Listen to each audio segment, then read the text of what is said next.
Considering that you're here watching this video, it means that you are one of literally millions of people who are online every day, either trying to learn or improve their English. So what do you need to keep in mind while you're doing that? That's exactly what this video is all about.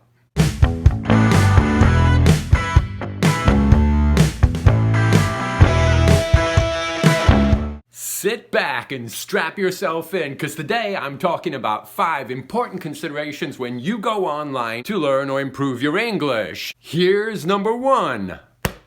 Own it. That means that it's not going to come passively by watching videos or hearing people talk about it. You've got to go out there and get it.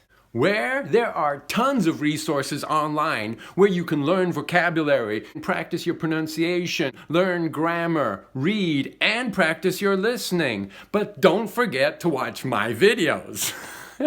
Okay, seriously, I get a lot of people asking me questions who follow me on Facebook, who follow me on Instagram, or who subscribe to my channel. And the answers are there in the videos. Just take a look. There are a lot of tools, techniques, hints, and a lot of practical exercises. That brings up important consideration number 2. Can you practice your speaking and your writing online? Of course you can. Take a look at my videos. There are videos on how to improve your pronunciation, how to improve your spelling, how to reduce your accent or to acquire an accent, intonation, and rhythm alone. Check them out, and if you still have questions, please ask, especially if I didn't talk about the subject in my videos. Remember that all of those tools are things that you use almost every day online. There's nothing new to you there. All you have to do is use them. Important consideration number 3 is that all communication is pattern recognition. Think about this. The patterns that you use in your native language for pronunciation, grammar, structure, intonation, and rhythm, are they even remotely similar to English? I doubt it. Not being able to recognize those patterns is the principal reason that you have difficulty understanding native speakers. Difficulty reproducing those patterns is the principal reason that native speakers have difficulty understanding you.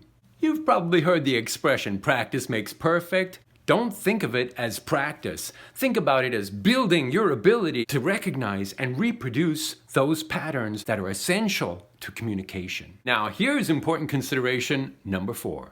You've probably noticed that as native speakers, we don't necessarily look at each other while we're speaking to each other, and sometimes we leave the room in mid-conversation and continue it at a distance. Why is that? It's because our connection to English is not a visual connection, it's an auditory connection. What's your connection like to your native language? If it's visual, it means that you often look at people's faces while you're speaking to them and probably read their lips. Just think about how difficult it is for you to understand an English speaker if you can't see them. If that's the case, you're going to need to break that paradigm. Well, how do you break the paradigm? You break the paradigm by focusing on your ears. It means listen to English. Don't watch it. If there's a video on, fine. Turn your phone over or walk away from the TV. Don't look at it. Listen to it. Listen to podcasts, audiobooks. Cultivate this. You don't have to necessarily pay attention. All you have to do is hear English as much as possible. In order to communicate effectively, you're going to have to be aware of rhythm, intonation, and focus. Those last 2 important considerations bring us to important consideration number 5. This consideration is essential in order for you to be able to build your ability to recognize those patterns and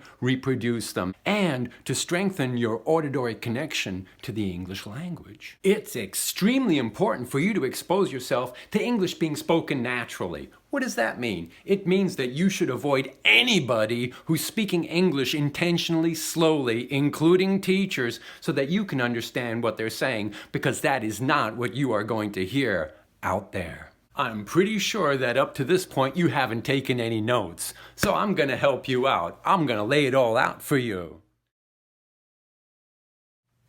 If you know somebody who could use this, share it. If you liked it, like it. Don't forget to subscribe and turn on notifications, and I'll see you next video.